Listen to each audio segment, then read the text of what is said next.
मैं हूं आपका दोस्त मनो। आज जंगल में तेज हवा चल रही थी।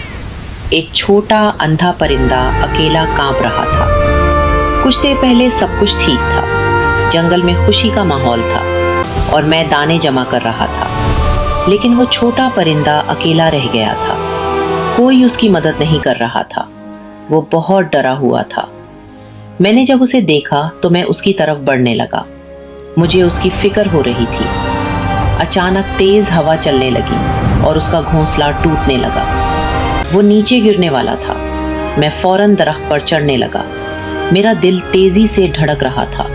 मुझे उसे बचाना था। जैसे ही वो गिरा मैंने उसे पकड़ लिया।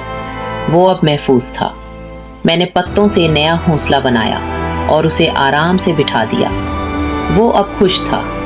मैंने उसे खाना खिलाया और हम दोनों दोस्त बन गए। वो अब अकेला नहीं था। जंगल में सुकून आ गया और सूरज निकल आया। मुझे एक नया दोस्त मिल गया। अगर आप इस कहानी का पार्ट 2 चाहते हैं तो कमेंट में ज़रूर बताएं।